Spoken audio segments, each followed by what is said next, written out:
During dinner, my sister said she was pregnant and that the father is my husband. But then I revealed a secret that destroyed them. Hello everyone. Thank you for being here with me today.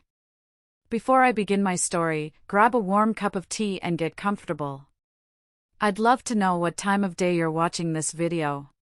Please comment M for morning, A for afternoon, or E for evening. Now, let me take you into this story. It was supposed to be the best night of my life. I had just spent 4 years grinding, working 12-hour days, missing holidays, and eating takeout at my desk, all to finally land the position of commercial director at a top tech firm in Austin. I was on top of the world. I couldn't stop smiling.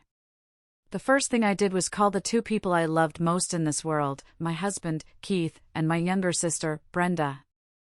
I told them to meet me at the Capitol Grill. It was that kind of place, dim lighting, mahogany walls, and steaks that cost more than a weekly grocery bill. But I didn't care about the price. I could afford it now. I had worked hard for this. I arrived first. I was wearing this stunning navy blue dress that Keith always said made my eyes pop. I chose a private booth in the back because I wanted us to celebrate without holding back. I ordered a $200 bottle of Cabernet and sat there, just soaking it in. The dining room was buzzing with the low hum of executives and wealthy couples, an environment I finally felt I belonged in. When I saw them walk in, something felt off immediately. You know that gut feeling you get when the vibe just shifts? Brenda was glowing. She had this radiance about her that I hadn't seen in years. She was wearing a dress that was a little too tight, hugging her figure. Keith, on the other hand, looked like he was walking to the gallows. He was fidgeting with his tie, sweating slightly even though the air conditioning was blasting. He always got a little uncomfortable in expensive places, but this was different. There was a tension in the air, thick enough to cut with a steak knife. Congratulations on the promotion, Val. Brenda squealed, hugging me with a suspicious amount of enthusiasm. She was never really the affectionate type, especially with me. We sat down, and the waiter poured the wine. I started rambling about the new projects I would lead, the 40% salary increase, the stock options. I was so excited to share this new life with them. Brenda was listening, but her eyes kept darting to Keith. Keith was staring at his napkin like it was the most fascinating thing in the world. He wouldn't meet my eyes. Actually, Brenda interrupted right in the middle of me talking about the company retreat in Bali. We have news to share, too. My stomach did a weird flip. I paused, holding my wine glass midair. Brenda reached across the table. But she didn't reach for the bread basket. She reached for Keith's hand. And Keith, my husband of 4 years, let her take it. He intertwined his fingers with hers. I'm pregnant, Brenda said. Her voice was steady, almost proud.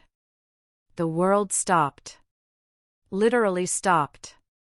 The clinking of silverware, the jazz music, the chatter, it all faded into a distant buzz. The lights seemed to flicker. I stared at my sister's hand holding my husband's hand as if it were a hallucination. Pregnant? I whispered. My brain was trying to process the geometry of the situation. Brenda was single. Or so I thought. It's complicated, Val, Keith spoke for the first time. His voice was cracked and dry. But, it happened. And we fell in love. They looked at me. It wasn't with guilt. It was with a mixture of expectation and poorly disguised satisfaction.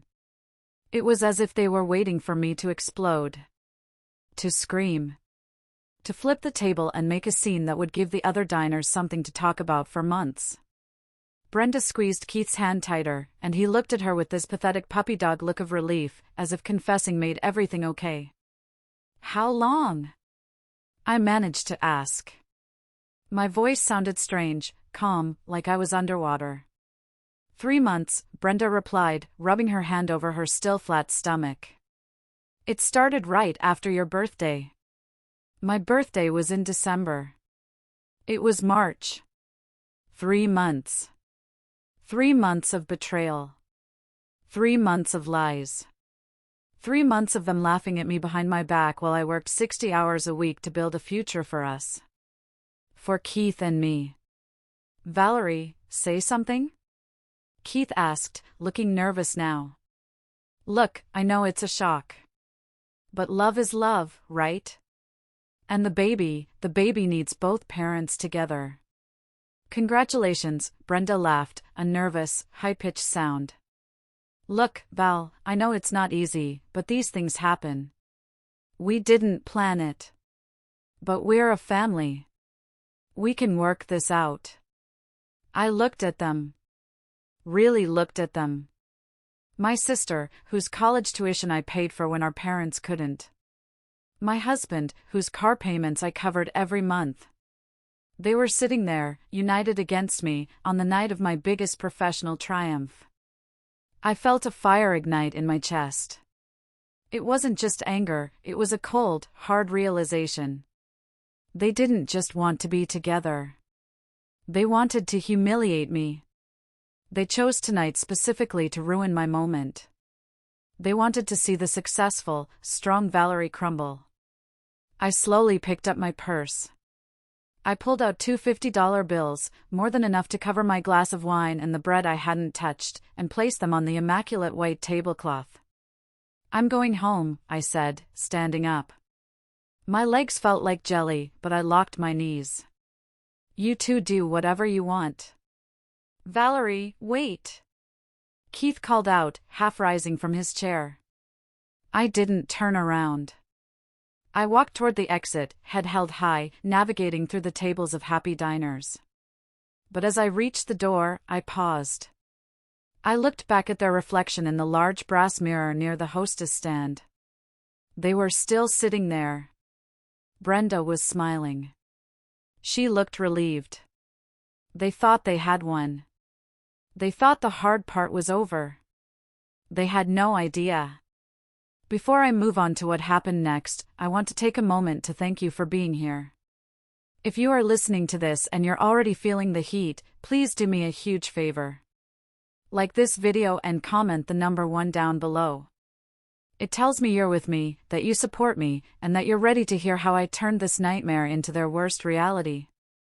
Comment 1 now, and let's continue. I walked out of the Capitol Grill with the posture of a queen, but the moment the valet handed me the keys to my car, the facade cracked. I didn't drive home. I couldn't go there yet. That apartment was full of us. Pictures of our wedding, his favorite mug, the throw blanket we bought together. I couldn't face it. Instead, I drove 3 miles down the road to a super Walmart parking lot. It was brightly lit, impersonal, and vast. I parked in the furthest corner, away from the late-night shoppers. I turned off the engine, and the silence of the car rushed in to meet me. Then, I screamed. It wasn't a movie scream. It was a guttural, animalistic sound that tore at my throat. I slammed my hands against the steering wheel until my palms burned. I cried so hard that I couldn't breathe, gasping for air like I was drowning on dry land. The betrayal wasn't just a knife in the back, it was a complete evisceration of my reality. Keith. My Keith. The man who rubbed my feet after a long day. The man who I thought was my partner. And Brenda. My little sister. The girl I taught to braid hair. The girl I defended from bullies in middle school. As I sat there, wiping snot and mascara from my face with a fast food napkin I found in the glove box, memories started flooding back. Not the happy ones. The other ones. The ones I had buried deep down because I wanted to believe we were a perfect family. I remembered being 10 years old. Brenda was 7. We were in the living room of our parents' house in San Antonio. I had just come home with straight A's on my report card, beaming with pride. My mother barely looked up from the TV. "That's nice, Valerie," she had said. But 10 minutes later, Brenda came in crying because she scraped her knee. My parents rushed to her, cooing, giving her ice cream, treating her like she was a wounded soldier. I stood there, holding my report card, invisible. It was always like that. Brenda was the baby. The fragile one. The one who needed protection. I was Valerie. The strong one. The independent one. The one who didn't need anything. You're the older sister, my dad would say whenever Brenda broke one of my toys or stole my clothes. You have to be the bigger person. Share with your sister. So I shared. I shared my toys. I shared my allowance. When I got a full scholarship to study business at the University of Texas, Brenda made a snide comment at dinner, "Must be nice to be the smart one." Some of us actually have to struggle. She made my achievement about her insecurity. And my parents? They told me not to brag so I wouldn't hurt Brenda's feelings. I helped pay for her college tuition when our parents' retirement fund got tight. I bought her a used car when she crashed hers. I was always the safety net. And how did she repay me? By sleeping with my husband. I looked at my reflection in the rearview mirror. My eyes were swollen, red, and puffy. My expensive makeup was ruined. I looked pathetic. No, I whispered to the empty car. No. I wasn't going to be the victim here. I had spent my entire life being the bigger person, the responsible one, the doormat. Tonight, that ended. They thought I was just going to cry and fade away. They thought I was going to hand over my husband and my life to them because Brenda is pregnant and Brenda needs help. I put the car in reverse. The tears had stopped. A cold numbness took over, spreading from my chest to my fingertips. It felt better than the pain. It felt like armor. I drove home. The drive was blurry, but my mind was sharpening. I started connecting dots I had been too blind to see before. The late nights Keith spent at work. The weekends Brenda came to visit Austin but stayed in a hotel instead of my guest room. "I just need some space, Val," she had said. Space to sleep with my husband, apparently. They had played me for a fool. But the thing about playing a game with someone who built their career on strategy and negotiation is that you better make sure you kill them with the first shot. Because if they get back up, you're in trouble. I pulled into the parking garage of my apartment complex. My spot was next to where Keith usually parked his truck. His spot was empty. Of course. He was probably with her. Celebrating. Toasting to their new life. Toasting to the baby. I took a deep breath, fixed my hair in the mirror, and stepped out of the car. I wasn't Valerie the doormat anymore. I was Valerie the commercial director. And I was about to handle this like a hostile takeover. Walking into the elevator, I leaned my head against the cool metal wall and closed my eyes. The numbness was holding, but beneath it, my brain was replaying the last 5 years like a movie reel on fast forward. I was looking for the signs. And God, were there signs. I met Keith 5 years ago at a mutual friend's barbecue. He was charming, funny, and had that rugged, uncomplicated vibe that I found refreshing after dating intense corporate types. He worked as a car salesman at a mid-range dealership. He didn't make a lot of money, maybe $4,000 or $5,000 a month with commissions, but I didn't care. I was already making double that, and soon, triple. I fell in love with his simplicity. Or what I thought was simplicity. Now, I realized it wasn't simplicity. It was lack of ambition. And worse, it was opportunism. I remembered a specific date night about 6 months into our relationship. We were at a nice sushi place. When the check came, Keith patted his pockets, looking panicked. "Oh man, Val, I left my wallet in my other jacket." I smiled, pulled out my card, and said, "Don't worry about it, babe." He looked so relieved. Too relieved. That happened again a month later. And again. Soon, it just became the norm. I paid for the dinners. I paid for the vacations. I paid for the upgrades on the house. Keith contributed, sure. He paid for groceries sometimes. He covered the internet bill. But whenever a big expense came up, a new roof, a car repair, a trip to Cabo, he would look at me with those puppy dog eyes and say, "Babe, sales were slow this month. Can you cover it? I'll pay you back." He never did. And Brenda. Oh, Brenda. My sister was a whole different kind of parasite. She had always been obsessed with my things. When we were teenagers, she would steal my clothes. As adults, it escalated. Every time she came to visit me in Austin, she would wander around my apartment, touching everything, asking about prices. "How much is this rent?" she asked once, running her hand over my granite countertops. "I own it, Brenda." "The mortgage is about $2,000, I replied. Her eyes went wide. $2,000? That's, like, 3 times my rent. Must be nice to be rich. It wasn't rich. It was hard work. I worked 60-hour weeks while Brenda floated from one freelance graphic design gig to another, complaining that bosses didn't understand her creative vision. She wanted the lifestyle without the labor. I remembered last Christmas vividly now. We were at my parents' house. I had just bought myself a new designer handbag, a reward for closing a massive contract. Brenda had stared at that bag all night. When we were in the kitchen cleaning up, she had snapped. "Do you realize how frustrating it is, Val?" she had hissed, a little tipsy on eggnog. "You have the perfect apartment, the new car, the trips, the expensive clothes. And here I am, barely making rent. It's not fair." "I work hard, Brenda," I had said gently. "You can have this too." "Oh, please," she scoffed. "You just got lucky. You have the golden child luck. I have to scrap for every crumb." At the time, I thought it was just the alcohol talking. I felt bad for her. I even slipped a $500 gift card into her stocking the next morning to help her out. I was so stupid. It wasn't frustration.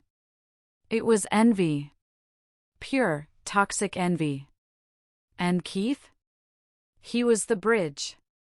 He was the weak link she could exploit. I realized now how often they would talk when I was busy working. "Keith understands me," Brenda would say.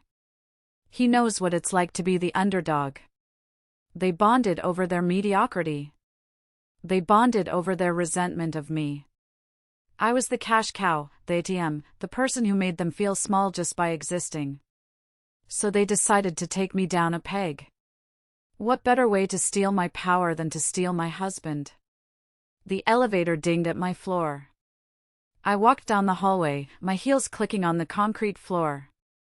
I felt a wave of nausea. I had let a fox into the henhouse. Actually, I had married the fox and invited the other fox over for dinner. I thought about the money. I did a quick mental calculation. Over 4 years of marriage, I had probably spent over $100,000 on things that benefited Keith directly. His truck payments. His wardrobe. His investments in bad stock tips. And now, with Brenda pregnant, they probably saw me as the ultimate solution. Divorce settlement. Alimony. Child support. They viewed me as a resource to be harvested. I reached my door and put the key in the lock. My hand was trembling again. I took a deep breath. "Get it together, Valerie." I unlocked the door and pushed it open. The apartment was dark. But even in the darkness, I could tell something was wrong. The silhouette of the room felt different. Emptier. I flipped the light switch. And that's when the second wave of shock hit me. The living room looked like it had been raided. Not by burglars, but by someone who knew exactly what they wanted. The 65-inch OLED TV I had bought for the Super Bowl last year? Gone. The PlayStation 5? Gone. The expensive leather recliner that Keith called his throne? Gone. I walked through the apartment, my heels sinking into the plush rug, feeling like a ghost in my own home. He had moved out. He hadn't just left, he had executed a planned extraction. While I was at work today, smiling and thinking about my promotion, Keith had been here with boxes and packing tape. I went into the bedroom. His side of the closet was stripped bare. His shoes were gone. But he left the trash. Old receipts, empty shoeboxes, and a pile of wire hangers were scattered on the floor. It was a final middle finger to me. I'm taking what's valuable, you can clean up the mess. I walked into the bathroom. His toothbrush was gone. But his wet towel was still on the floor, dampening the bath mat.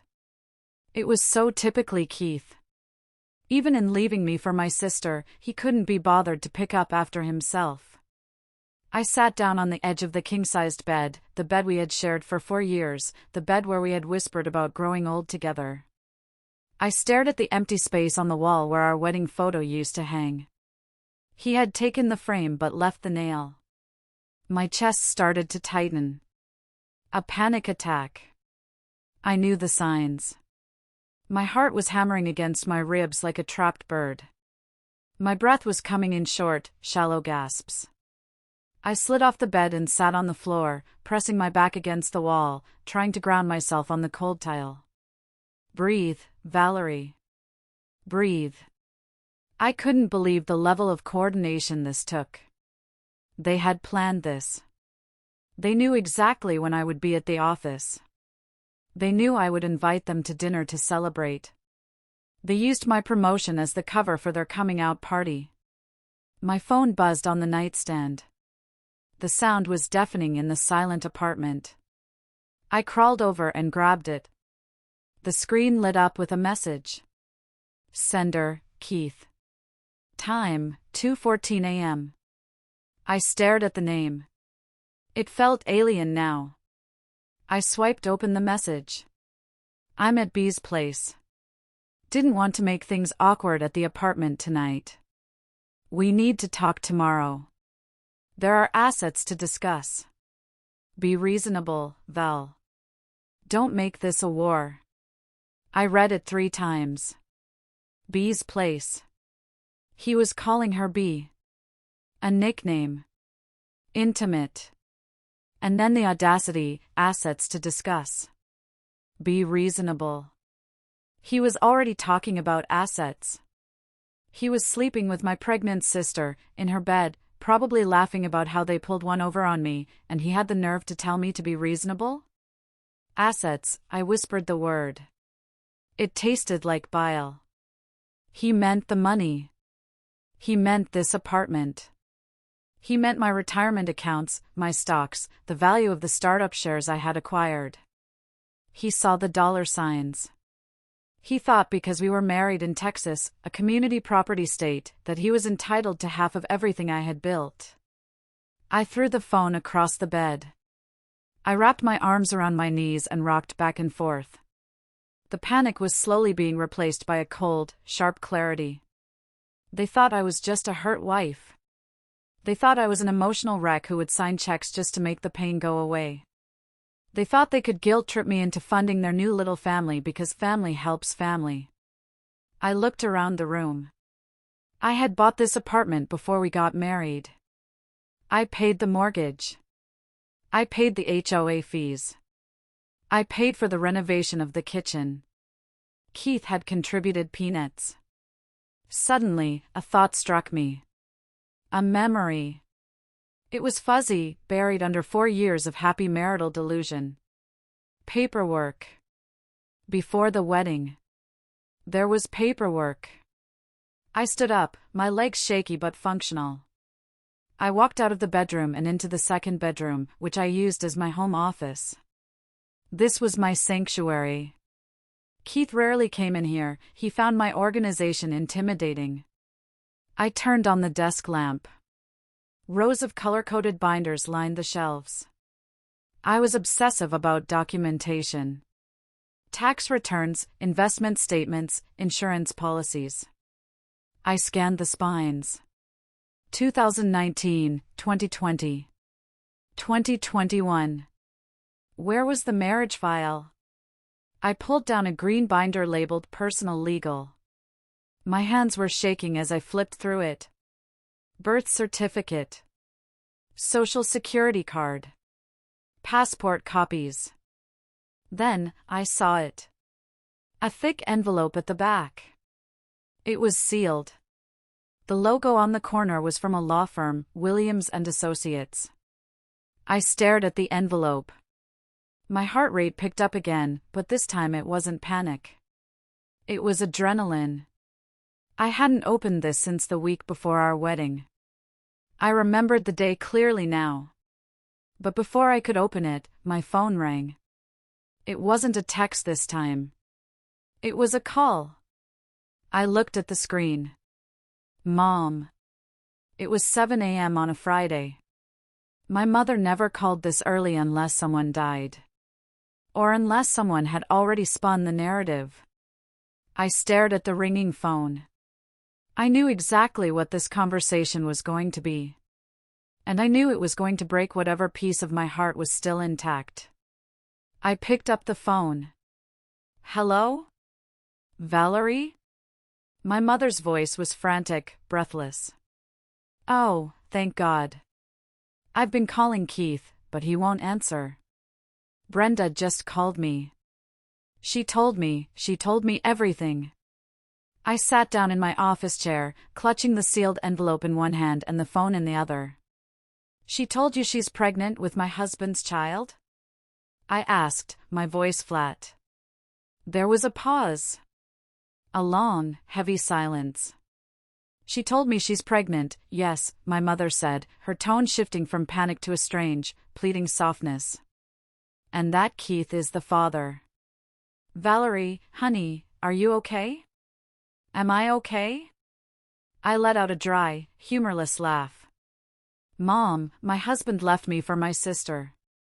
They announced it at dinner on the night of my promotion. No, I am not okay. I know, she rushed to say. It's terrible. It's a mess. Your father is pacing around the kitchen, he doesn't know what to say. But Val, you have to listen to me. I'm listening. Brenda is, well, she's fragile. You know how she is. She's crying her eyes out right now. She says they didn't mean to hurt you. It just happened. They fell in love. They fell in love, I repeated. Mom, do you hear yourself? She slept with my husband. I know. And it's wrong. It's very wrong. But. She took a deep breath. There is a baby involved, Valerie. An innocent baby. Your niece or nephew. We have to think about the baby. I closed my eyes. There it was. The pivot. The guilt trip. What are you saying, Mom? I'm saying, don't do anything rash, she said. Don't make this a war. Keith is, well, he's going to be the father of your sister's child. He's still family, in a way. You're the strong one, Val. You've always been the strong one. You have your career, you have money, you have that beautiful apartment. Brenda has nothing. And now she has a baby coming. I felt a tear slide down my cheek, hot and angry. So I should just accept it? Is that what you want? You want me to bless them? Maybe write them a check so they can set up the nursery? No! Of course not. My mother sounded defensive now. But, well, Brenda mentioned you were talking about lawyers. Val, lawsuits are expensive. And ugly. Keith says he just wants what's fair so he can support the child. Can't you just settle this quietly? Help them get started? For the family's sake? Help them get started. The room spun. My own mother was asking me to finance my replacement. She was asking me to subsidize the betrayal because Brenda was fragile and I was strong. Because I had money and Brenda didn't. In my parents' eyes, my success was a penalty. It meant I could absorb pain because I could afford therapy and nice wine. Brenda needed protection because she was a mess. Mom, I said, my voice shaking. You're asking me to give money to the man who cheated on me and the sister who stole him. I'm asking you to be compassionate, she snapped. This is hard for everyone, Valerie. Not just you. Do you think I want this? But the baby is coming. We can't let them starve. Keith doesn't have a job right now. He told me he quit the dealership to look for something better in San Antonio. They need help. He quit his job? I asked. That was news. Yes. So he's stressed. Please, Val. Just talk to him. Divide the assets fairly. Don't leave your sister on the street. I looked at the envelope in my hand. Williams and Associates. You're right, Mom, I said coldly. I shouldn't leave this up to emotion.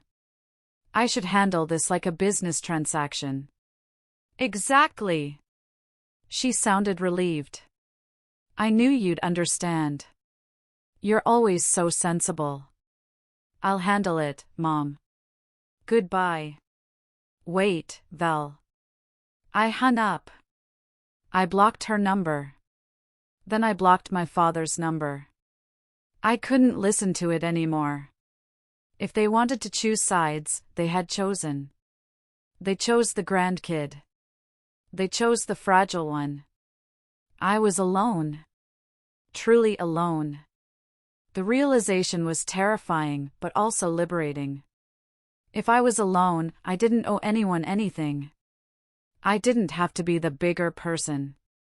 I didn't have to share my toys. I looked at the sealed envelope again. I ripped it open. I pulled out the document. It was thick, bound with a blue backing. Prenuptial agreement. Between Valerie Saunders and Keith Miller. Date, May 12, 2019. My hands trembled as I turned the first page. I vaguely remembered the day we signed this. I had insisted on it because I had just bought the apartment and my career was taking off. Keith had made a joke of it. He had called it rich people nonsense. He barely read it. He just wanted to get to the bachelor party. I started reading. And as I read, a smile, a cold, dangerous smile, spread across my face. The silence in the apartment was broken by the sound of a key turning in the lock. It was Saturday morning, barely 24 hours after the dinner from hell. I was sitting on the sofa, drinking black coffee. I hadn't showered. I hadn't slept. But I was dressed in a sharp blazer and jeans. I was ready. Keith walked in. He stopped when he saw me. He looked terrible, eyes bloodshot, stubble on his chin, wearing the same clothes from the restaurant. Good. Val, he said, closing the door behind him. He didn't look remorseful. He looked annoyed. I came to get the rest of my clothes. And my golf clubs. Take them, I said, not looking up from my iPad. He hesitated. He was expecting screaming. He was expecting crying. My calm was throwing him off. He walked past me into the bedroom. I heard him banging around, zipping up a suitcase. 10 minutes later, he dragged 2 large bags into the living room. He stood there, shifting his weight. Look, about the text, he started. You're at Brenda's, I said. I know. Yeah. Well. It's not ideal, living in that tiny apartment of hers. Especially with the baby coming. He paused, waiting for me to react to the baby card. I didn't flinch. So, he continued, puffing out his chest a bit. We need to talk about the divorce settlement. I talked to a buddy of mine who knows about this stuff. Texas is a community property state.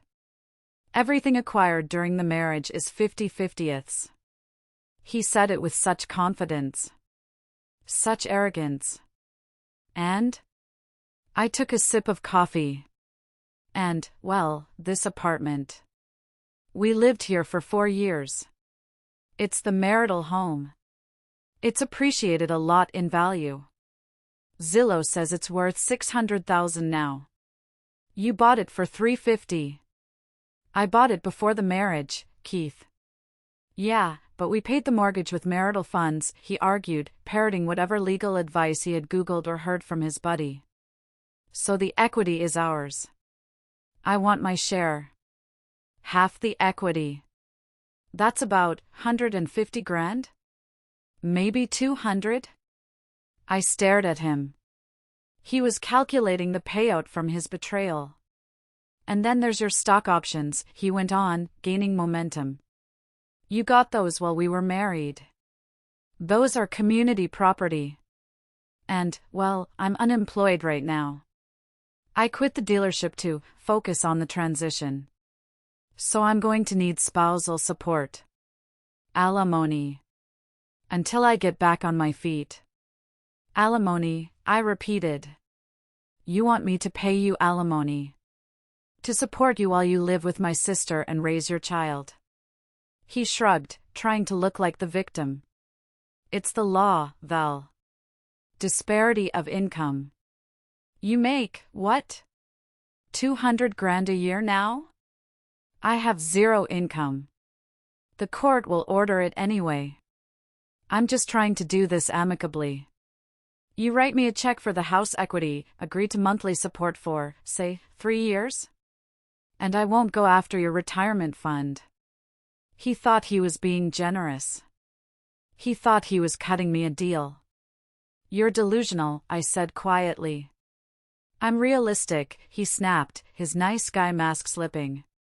I gave you 4 years of my life, Valerie. I supported you while you climbed the ladder. I cooked dinner. I walked the dog. That counts for something. You were always working. I was the one keeping the home warm. I deserve compensation. Compensation. For being a husband. Is that all? I asked. For now, he said. Brenda and I, we need a house. A proper house for the baby. Your buyout will help us get a down payment. It's the right thing to do, Val. You don't need all this money. You're alone now. That stung. You're alone now. He used my isolation as a weapon. I'm going to find a lawyer, I said, standing up. And we will discuss this through them. Keith rolled his eyes.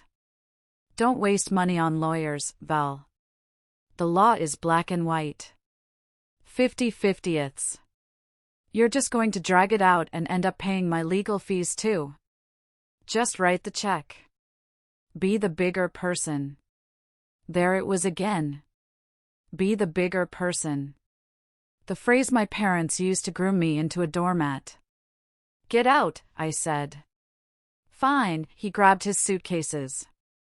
I'll have my lawyer send over the proposal. Don't say I didn't try to be nice. He slammed the door. I waited until the sound of his footsteps faded down the hall. Then, I picked up the document from the coffee table where I had hidden it under a magazine. Keith was right about one thing. The law is black and white. But he was reading the wrong law book. He forgot the book he signed 4 years ago. After Keith left, the adrenaline crashed, leaving me shaking again. But this time, it wasn't fear. It was rage. Pure, distilling rage. He wanted half the house? He wanted alimony? He wanted to use my hard-earned money to build a nest for my sister and their baby? I looked at the document in my hands. The prenuptial agreement. I sat back down and opened it to page 4. I needed to memorize this. I needed to be sure. Flashback to April 2019. We were 2 weeks away from the wedding. I had just closed on the apartment, my first real asset.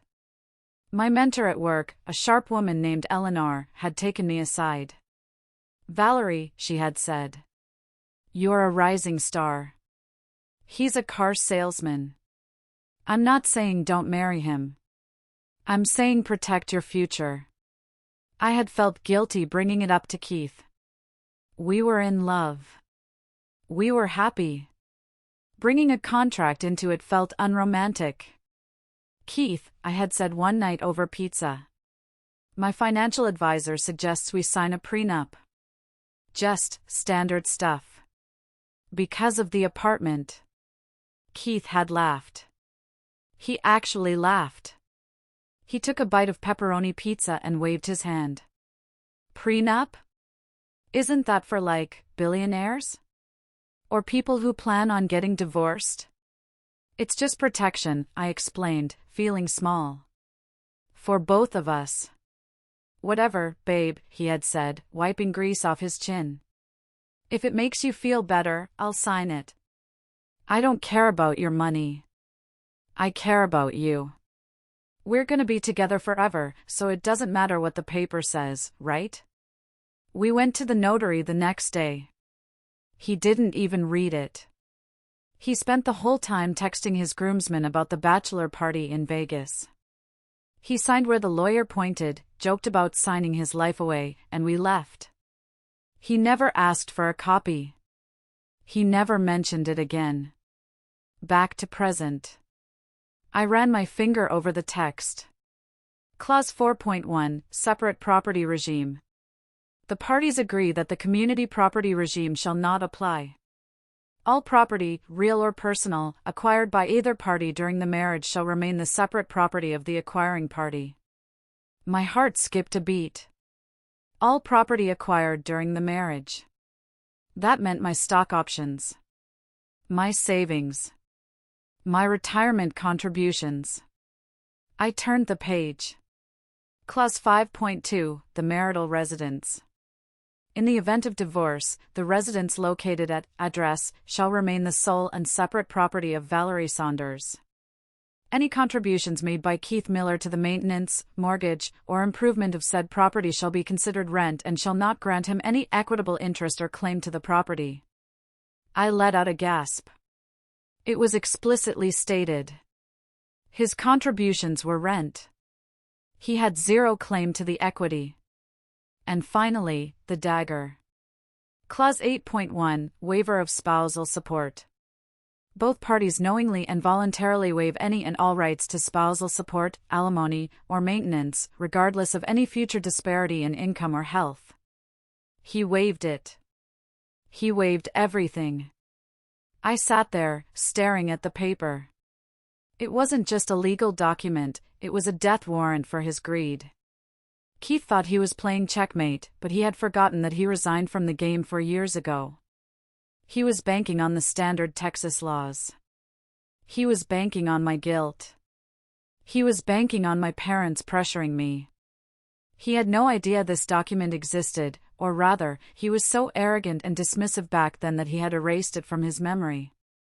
I stood up and walked to the window. The view of the Austin skyline was breathtaking. I had worked so hard for this view. And they wanted to take it. I pulled out my phone. I didn't call my mom. I didn't call Keith. I searched for a name I hadn't used in years but kept in my contacts just in case. Meredith Stone, ESQ. Family Law and Asset Protection. She was the lawyer who drafted this agreement. The shark my mentor had recommended. I dialed the number. It was Saturday, but sharks don't sleep. Meredith Stone's office, this is the answering service. This is Valerie Saunders. It's an emergency. Tell Meredith her ironclad prenup is about to be tested. And tell her I want to go on the offensive. I hung up. I looked at the empty spot where the TV used to be. Keith wanted a war? He wanted to talk about assets? Fine. We would talk about assets. But we wouldn't do it in a lawyer's office. That was too boring. We wouldn't do it over email. That was too impersonal. No. I wanted to see their faces. I wanted to see the exact moment the light went out in their eyes. I was going to invite them to dinner. Again. Monday morning, 9 a.m. I was sitting in Meredith Stone's office in downtown Austin.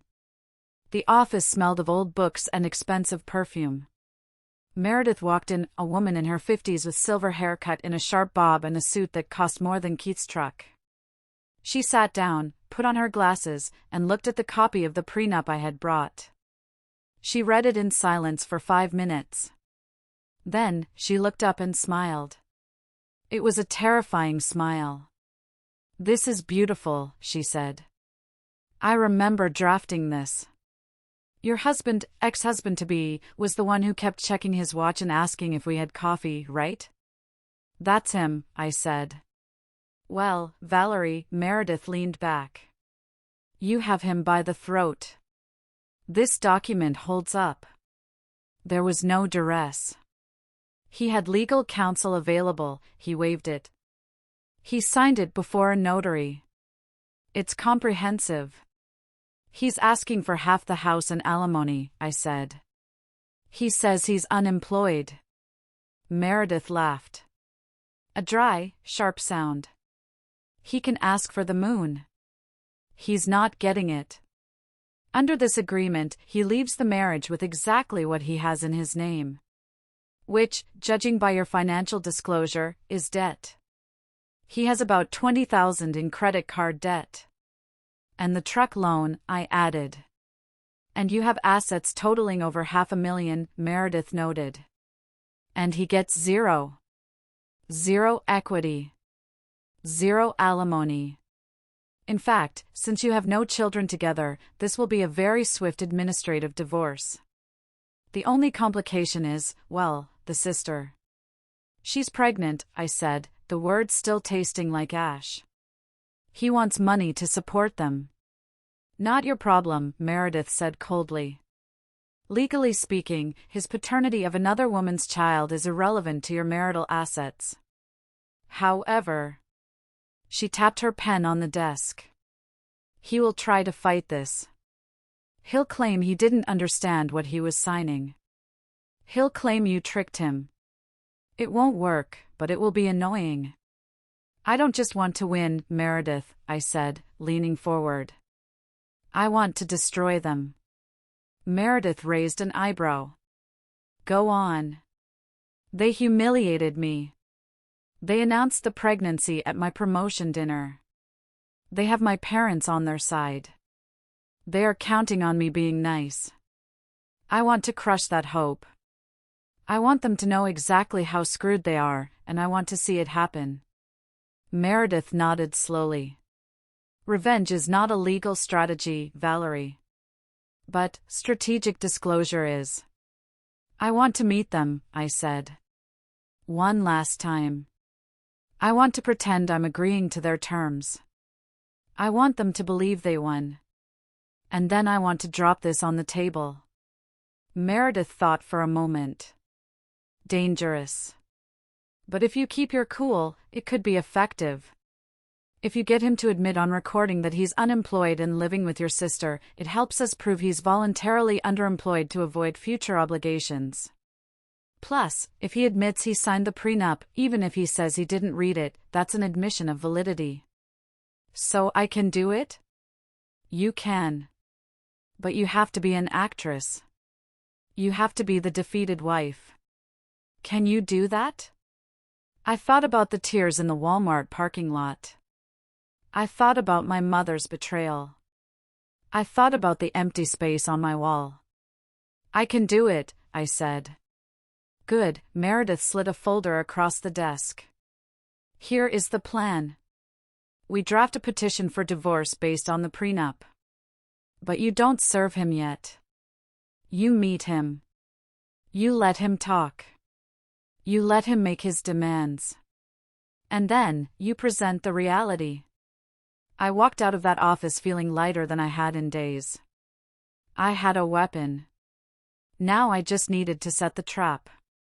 I took out my phone and dialed Brenda. She answered on the second ring, sounding wary. Hello? Val? Hi, Brenda, I said, forcing my voice to sound tired and broken. Look. I've been thinking about what Mom said. About the baby. Oh. Her voice perked up instantly. Yeah. I don't want to fight. I'm tired. I just want this over with. Tell Keith I want to meet. Saturday night. The Capitol Grill again. Let's close this chapter peacefully. Really? Brenda sounded ecstatic. Oh, Val. I knew you'd come around. I knew you were reasonable. I'll tell him. He'll be so happy. I'm sure he will be, I said, my grip on the phone tightening until my knuckles turned white. I'm sure he'll be thrilled. I hung up. The trap was set. The week leading up to Saturday was a masterclass in deception. If there was an Oscar for scorned wife pretending to be a doormat, I would have swept the award season. I had to be careful. Keith and Brenda were greedy, but they weren't entirely stupid. They needed to believe that I was broken. They needed to believe that my mother's guilt trip had worked and that I was desperate to keep the peace for the sake of the family image. I stopped posting on social media. I let my calls go to voicemail and only texted back with short, resigned answers. Okay. I understand. Let's just talk on Saturday. On Wednesday, my phone buzzed with a notification from American Express. I had forgotten to remove Keith as an authorized user on one of my secondary cards. Transaction approved for $1,200. Rolex Jewelers, the domain, Austin.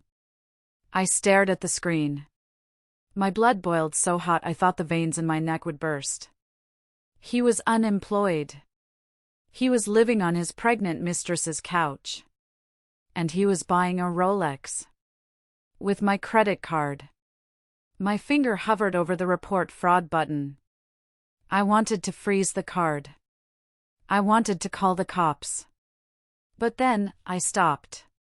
If I cut him off now, he'd know I was fighting back. He'd lawyer up for real. He'd refuse to come to dinner. No. Let him buy the watch. Let him wear it. It would make the fall that much harder.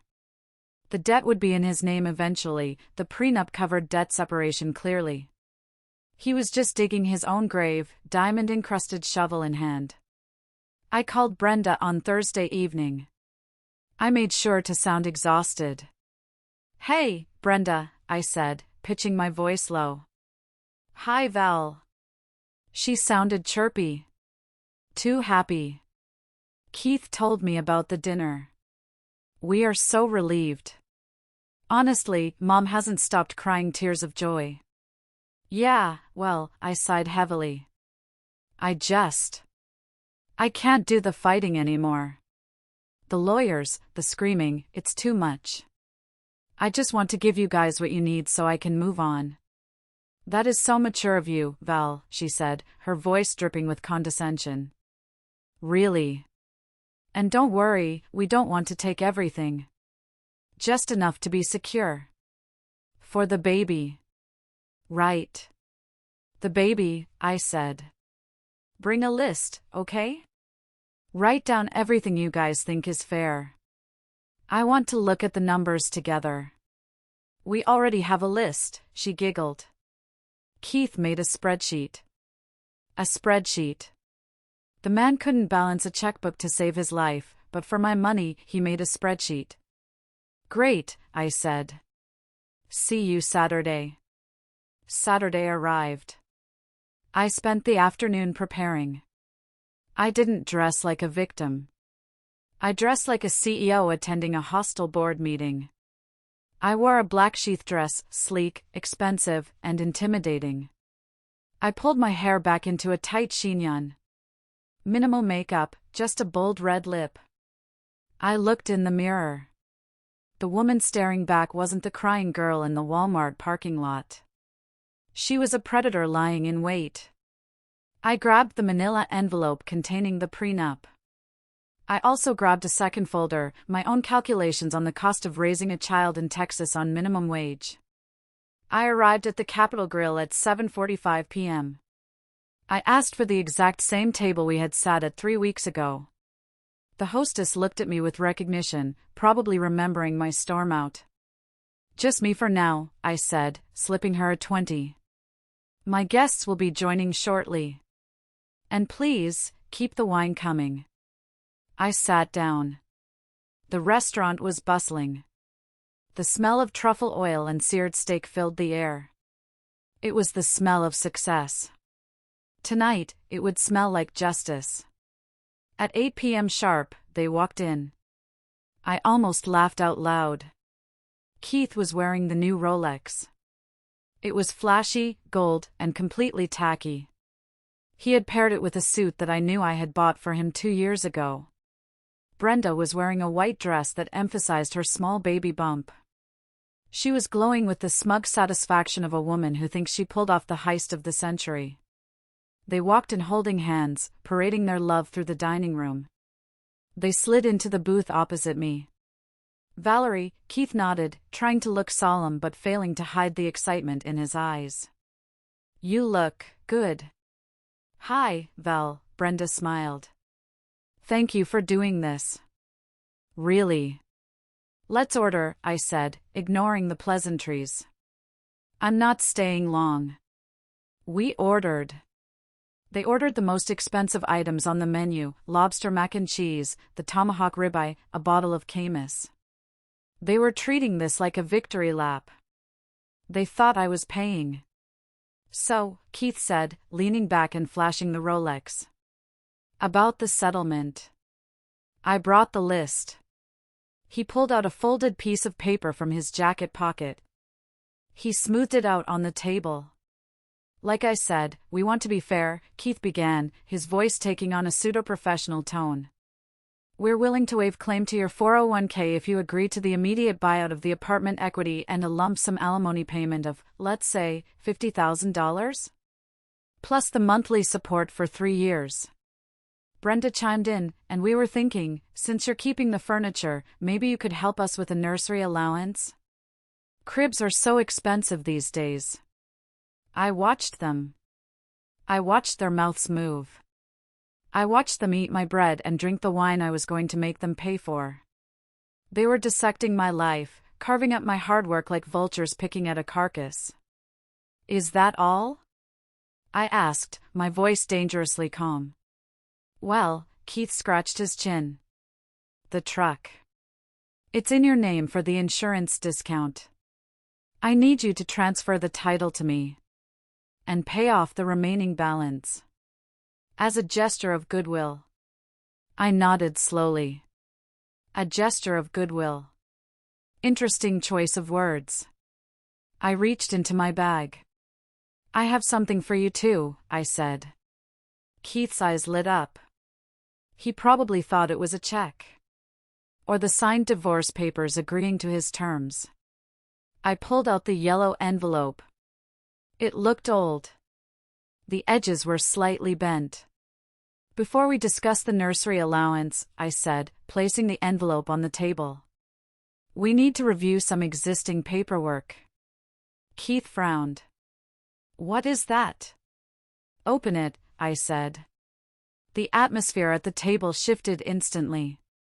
The air conditioning seemed to drop 10 degrees. Keith looked at the envelope like it was a bomb. Brenda stopped chewing her lobster. "What is this, Val?" Brenda asked, her voice losing its sugary coating. "I thought you brought the check." "Just open it, Keith," I commanded. My voice wasn't loud, but it had an edge of steel that made him flinch. Keith reached out with his hand, the one weighing heavy with the stolen Rolex, and picked up the envelope. He tore the seal. He pulled out the document with the blue legal backing. He stared at the cover page. Prenuptial agreement. He blinked. He looked up at me, then back at the paper. A nervous chuckle escaped his lips. What is this? Is this a joke? Do I look like I'm laughing?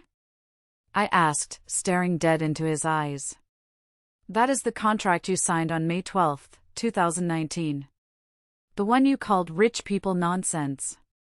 The one you signed so you could get to your bachelor party faster. Keith's face went pale. The color drained out of him so fast he looked like a wax figure. He flipped the page, his hands starting to shake. But we're married, Brenda stammered, looking between us. That doesn't matter. Texas is a community property state. Keith told me. His friend told him. Keith's friend is an idiot, I said. And Keith is a liar. I didn't read this. Keith blurted out, his voice rising an octave. You tricked me. I didn't know what I was signing. You were sitting in a lawyer's office, Keith. There was a notary. You were offered your own counsel and you declined. Clause 12, I pointed at the paper without looking. Voluntary execution. You signed stating you were of sound mind and fully understood the terms. This can't be real, Keith whispered. He was frantically scanning the pages now. Read clause 4, I said. Read it out loud. He didn't. He couldn't. He just stared at the words. So I recited it for him. I had memorized it. Complete separation of assets. Everything I bought during the marriage is mine. The apartment? Mine. The stocks? Mine. The savings? Mine. You have no claim to the equity. Not a single cent. No. Brenda whispered. She grabbed the document from Keith's hands, almost ripping it. She wasn't looking for legal terms, she was looking for a loophole. But the house. We need a house. We have a baby. And then there's clause 8, I continued, leaning forward. Waiver of spousal support. No alimony. No maintenance. Regardless of income disparity. I picked up my wineglass and took a slow sip, savoring the terror in their eyes. So, let's recap, I said. You want half my house? No. You want alimony? No. You want me to pay off your truck? No. Actually, the truck is in my name, so I'll be taking that back tonight. You can Uber home. Valerie, you can't do this. Keith slammed his hand on the table, causing the silverware to jump. People at nearby tables turned to look. I gave you 4 years. I have nothing. I quit my job. You quit your job because you thought you hit the jackpot, I corrected him. You thought you could divorce me and live off my settlement. You gambled, Keith. And you lost. I reached for the envelope again, tapping it with my fingernail. Before we continue to the next part of your destruction, I said, looking straight at the camera of my life, I want to ask you something. If you are cheering right now, if you are feeling that sweet sense of justice washing over you, please stop what you are doing and comment the number 1 below. Hit that like button. Let me know you're sitting at this table with me, watching these 2 greedy traitors realize their lives are over. Comment 1 and let's finish them off. Keith looked like he was going to vomit. Brenda was crying, but not the cute, manipulative tears she used on our mother. These were ugly, terrified tears. Val, please, Brenda sobbed. We made a mistake. Okay? We messed up. But don't destroy us. We have nothing. How are we supposed to live? You have love, right? I mocked them, throwing their own words back. Isn't that what you said 3 weeks ago? Love is love. It just happened. Well, now you can live on love. Because you certainly won't be living on my money. I'll sue you, Keith hissed, trying to regain some dominance. I'll find a lawyer who can tear this flimsy piece of paper apart. I'll drag you through court for years. Go ahead, I shrugged. My lawyer, Meredith Stone, is one of the best in the state. She drafted this.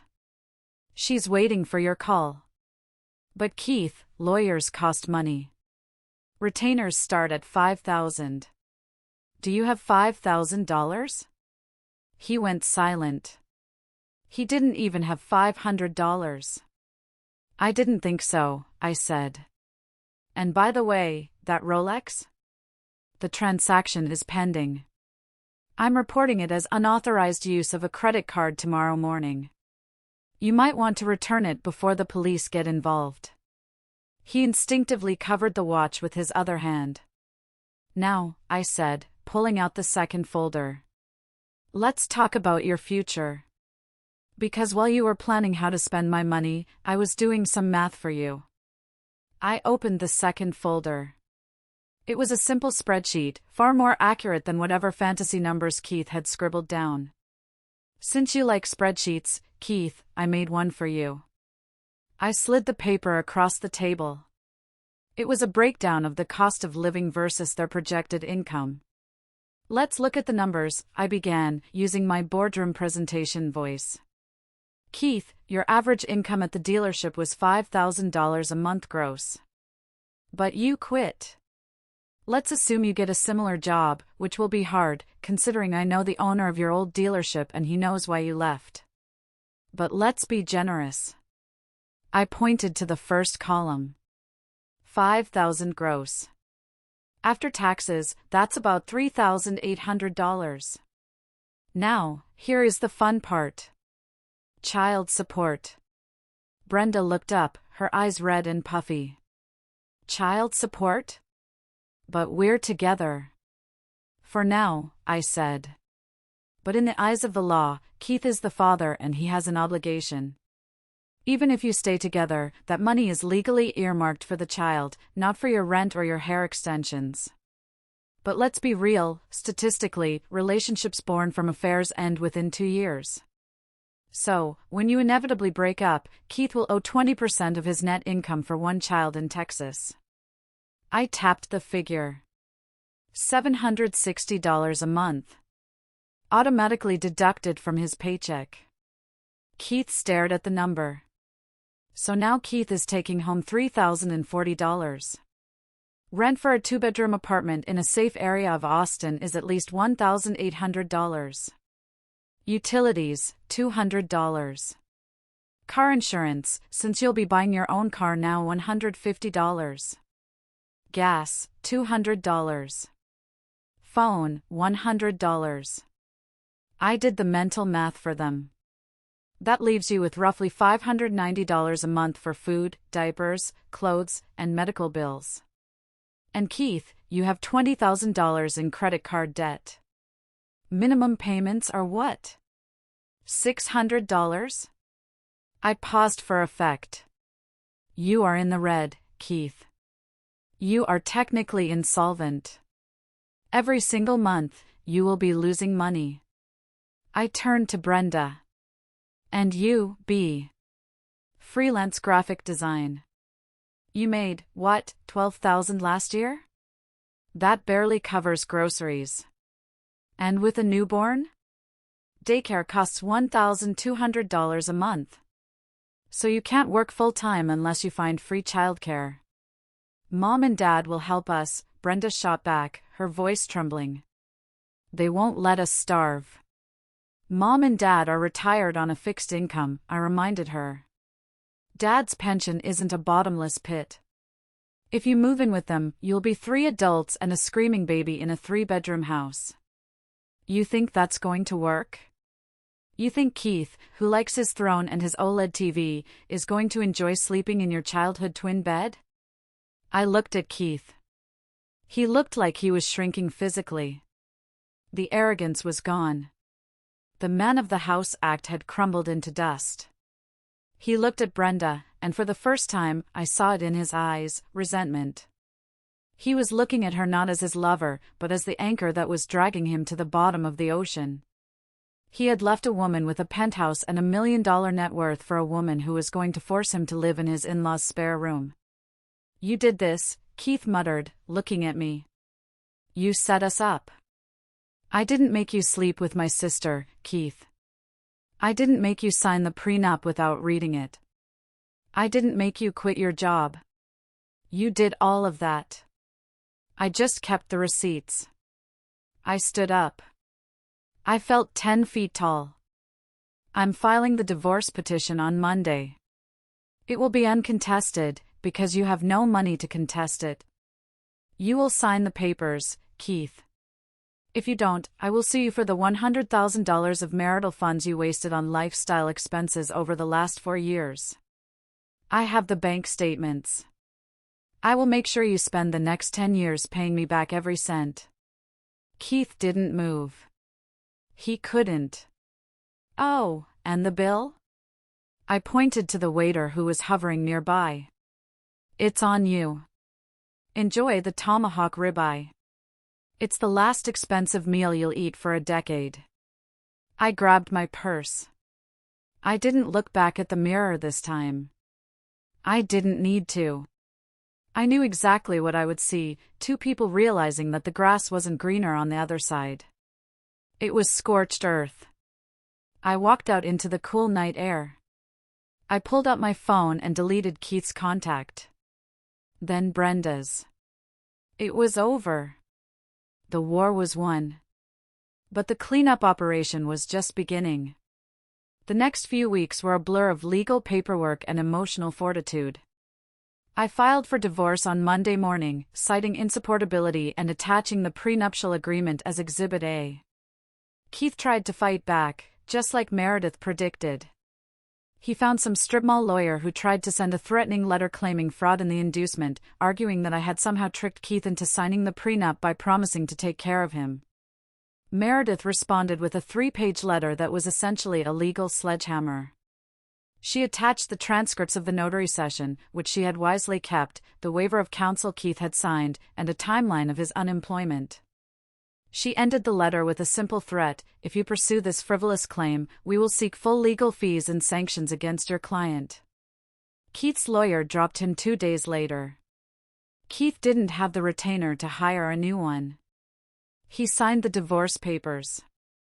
But while the legal battle was swift, the family battle was ugly. My parents didn't just take Brenda's side, they declared war on me. They viewed my enforcement of the prenup not as justice, but as cruelty. On a Tuesday afternoon, my assistant, Simone, buzzed my intercom. "Valerie, there are 2 people in the lobby demanding to see you." "Frank and Joyce Saunders?" "They say they're your parents." My stomach dropped. They had come to my workplace. They were crossing the professional boundary. "Tell them I'm in a meeting," I said. "They're shouting, Valerie," Simone whispered. "Your dad is yelling about how you're abandoning your family." I closed my eyes. I couldn't let them make a scene here. I was the commercial director. I had a reputation. "I'm coming down." I walked into the lobby. My parents were standing by the security desk. My mother looked disheveled, her eyes red. My father looked furious. People were staring. "How could you?" my mother screamed the moment she saw me. "You left them with nothing. Keith called us crying. He has to return his truck. They have no car." "Lower your voice," I hissed, walking over to them. "This is my place of business." "You don't care about business," my dad shouted, pointing a finger in my face. "You care about money. You're cold, Valerie. Ice cold. Your sister is pregnant. She needs that money. You have plenty." "It's my money, Dad," I said, my voice trembling with suppressed rage. "I earned it. They betrayed me. Why is that so hard for you to understand?" "Family forgives," he yelled. Family shares. You are letting your ego destroy your sister's life. Her actions destroyed her life, I said firmly. I am just refusing to pay for the wreckage. If you don't help them, my mother said, stepping forward, her voice dropping to a menacing whisper, if you don't write them a check today, you are no daughter of ours. We will cut you off. You won't be welcome at Christmas. You won't see the baby. I looked at them. Really looked at them. I saw the fear in their eyes. They weren't just mad because I was being mean, they were mad because they were going to have to foot the bill. They realized that if I didn't pay for Brenda's mistakes, they would have to. They were trying to bully me into saving their retirement fund. You're not cutting me off, I said, standing tall. I'm cutting you off. Security? The guard stepped forward. Please escort these people out. They are harassing me. My mother gasped. My father looked like I had slapped him. You'll regret this, Valerie, my dad shouted as the guard gently guided them toward the revolving doors. You'll die alone with your money. I watched them leave. I felt a piece of my soul crack, but it didn't break. I turned around and saw a few colleagues watching. I held my head high. Sorry about the disturbance, I said calmly. Family drama. Back to work. I went back to my office, closed the door, and allowed myself to cry for exactly 5 minutes. Then, I wiped my face, reapplied my lipstick, and went back to work. They were right about one thing, I would be alone.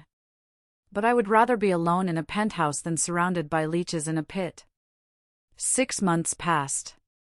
The divorce was finalized in July.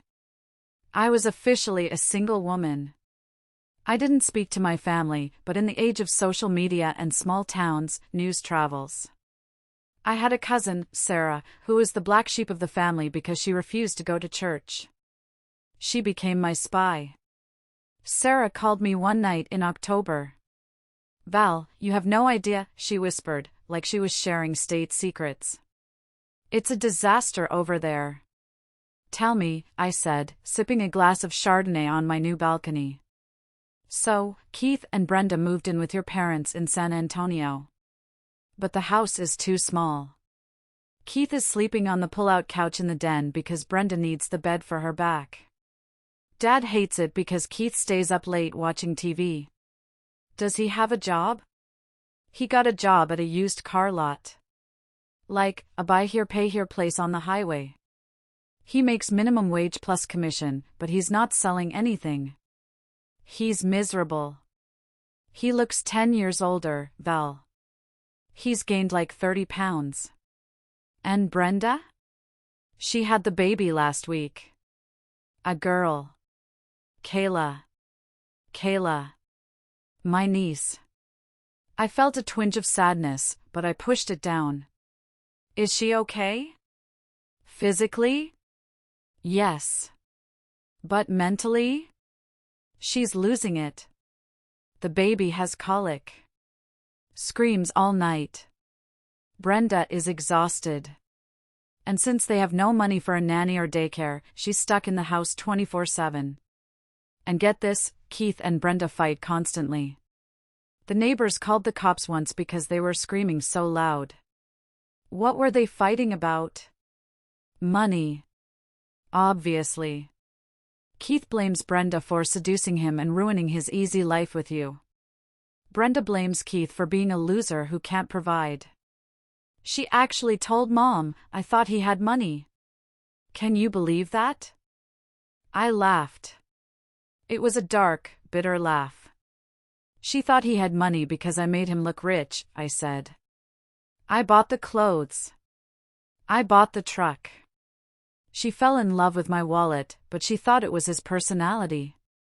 Exactly, Sarah said. And Mom and Dad are stressed. Their electric bill has tripled. They're buying all the diapers. Dad is talking about coming out of retirement to work at Home Depot because they can't afford 3 adults and a baby. That's their choice, I said. They chose to enable them. I know. I wanted you to know. You won, Val. You really won. They are miserable. I didn't win, Sarah, I said softly. I just survived. But thank you for telling me. I hung up. I looked out at the city lights. I tried to imagine Keith in a cheap suit, trying to sell a 2010 Honda Civic with high mileage, sweating in the Texas heat, knowing that every paycheck would be garnished for child support. I tried to imagine Brenda, trapped in her childhood bedroom, covered in spit up, realizing that her fairy tale romance was actually a horror story of poverty and resentment. They wanted to play house. Now they were dealing with the reality of a crumbling foundation. Meanwhile, my life was taking a different turn. A year had passed since the dinner. I sold the apartment. I couldn't live there anymore, the ghosts of Keith were too loud. I sold it for a massive profit, the market had spiked, and used the money to buy a penthouse in downtown Austin. It was spectacular. Floor-to-ceiling windows, a wraparound terrace, a chef's kitchen. It was a space that was entirely mine. No compromise. No man cave. No ugly recliner. I hired a decorator. I wanted to look like power, I told him. And peace. My career skyrocketed. With the distraction of a deadbeat husband gone, I focused entirely on my work. I closed the biggest deal in the company's history. My bonus that year was more than Keith used to make in 5 years. But the biggest change wasn't financial. It was internal. I started seeing a therapist named Dr. Evans. "Why do you think you stayed with him so long?" she asked me one session. "Because I thought I had to buy love," I admitted, crying for the first time in months. I thought if I paid for everything, if I solved every problem, he wouldn't leave me. I was trying to be valuable so I wouldn't be abandoned. "And he abandoned you anyway," Dr. Evans said gently. "Yes. But now I know that my value isn't in my wallet. It's in me." I started traveling. I went to Paris alone. I walked along the Seine, ate croissants, and didn't have to worry about anyone complaining that their feet hurt or that the menu was too expensive. I went to a cooking class in Italy. I learned to make pasta from scratch. I was lonely sometimes, yes. Sunday mornings were quiet. But I realized that the loneliness of being single was far better than the loneliness of being married to someone who didn't see you. I started dating again, tentatively. I met a man named Daniel at an art gallery. He was an architect.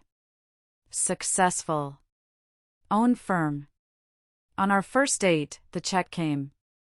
I instinctively reached for my purse. Daniel gently stopped my hand. "I got this, Valerie." "I can pay my share," I said, defensive. "I know you can," he smiled. "But I asked you out. And I want to treat you." It was such a small gesture, but it made me want to cry. I wasn't the ATM anymore. I was a partner. We took it slow. I told him about my past. He didn't judge. He was appalled on my behalf. "They sound like vampires," he said. They were, I agreed. But I drove a stake through their hearts. Life was good. I was healthy. I was wealthy. I was loved properly. But the vampires weren't done yet. They had one last attempt to suck me dry. It was a Tuesday in November. I was in a board meeting when my personal phone buzzed. I saw the number. It was my father. I hadn't spoken to him in 18 months. I debated ignoring it.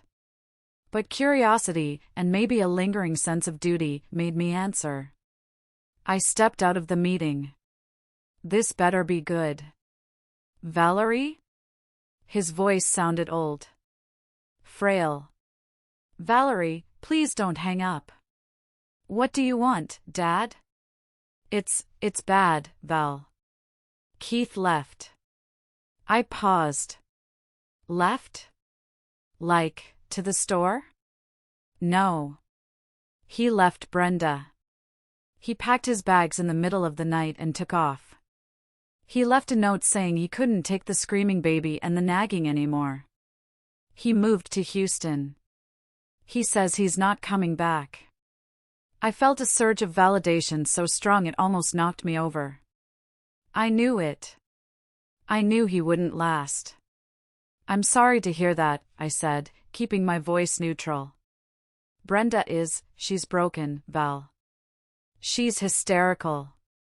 She has no money. Keith isn't answering his phone, so we don't know if he'll send child support. And, well, your mother and I are drowning. The medical bills for the baby. Kayla has asthma. The inhalers are expensive. He started crying. My father, the proud man who used to lecture me about sharing, was sobbing on the phone. We can't do this, Val. We're going to lose the house. We're behind on the mortgage. Please.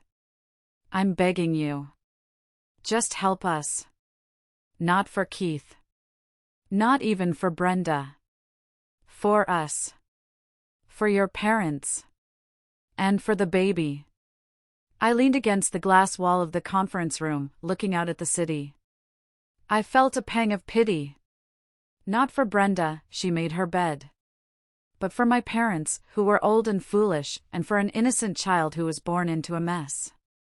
But I also remembered the lobby. I remembered them screaming at me. Dad, I said slowly. I will not give Brenda cash. I will not give you cash. Because I know you'll just give it to her, and she'll waste it. Then what? Send me the electric bill. Send me the mortgage statement. Send me the pharmacy bill for the baby. I will pay the providers directly. I will make sure you have a roof and lights and medicine. But that is it. No grocery money. No clothes. No spending cash. And Brenda needs to get a job. A real job. Waitress, retail, I don't care. She needs to work. She can't, the baby. The baby can go to daycare if Brenda works. There are state programs. Figure it out. That is my offer. Take it or leave it. Thank you, he wept. Thank you, Valerie. You're a saint. I'm not a saint, Dad, I said. I'm just the only adult in this family. I hung up. I paid the bills for 6 months. I made sure my niece had medicine. I made sure my parents didn't become homeless. But I never visited. I never let them back into my heart. Keith eventually got arrested in Houston for unpaid child support. I saw his mugshot online. He looked haggard, balding, and defeated. Brenda moved into a small apartment subsidized by the state and started working at a call center. They were surviving. But they weren't living. Not really. Tonight, I'm sitting on my terrace. Daniel is inside making dinner. I can smell garlic and rosemary. I have a glass of vintage Cabernet in my hand, the same wine I drank the night my life fell apart, but it tastes different now. It tastes like victory.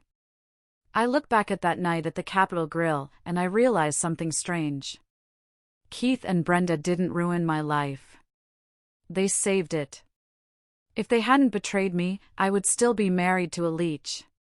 I would still be dimming my light to make him feel secure. I would still be the doormat for my family. I would have wasted my prime years supporting people who secretly hated me for my success. Their betrayal was the catalyst I needed to burn down the dead wood in my forests so new trees could grow. It forced me to find my spine. It forced me to understand the value of a contract, both legal and emotional.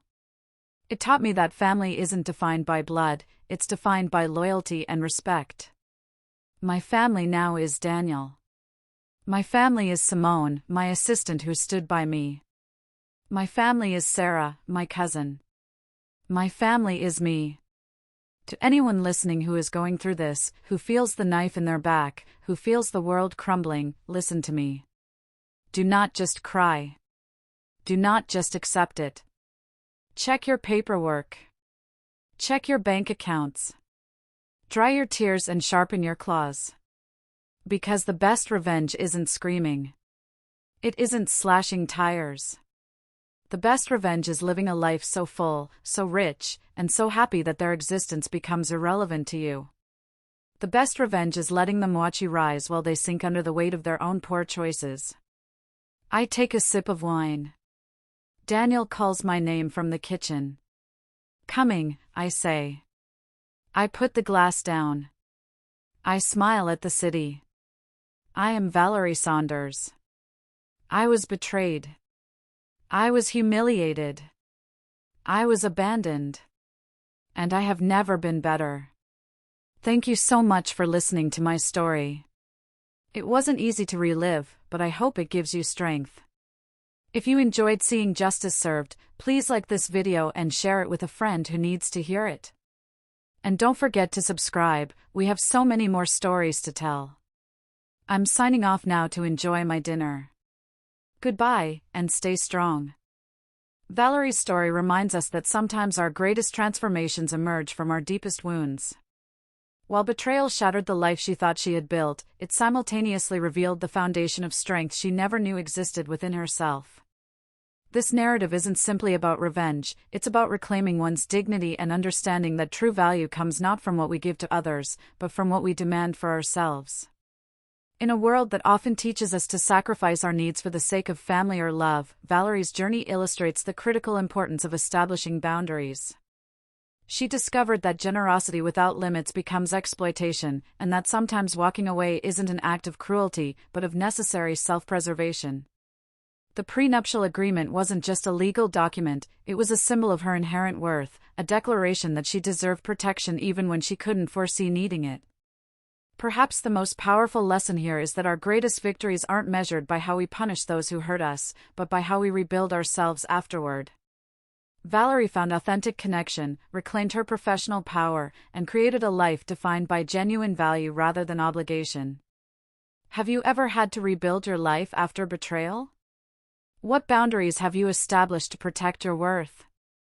Comment good if this reflection resonated with you and reminded you of your own inherent value that should never be compromised.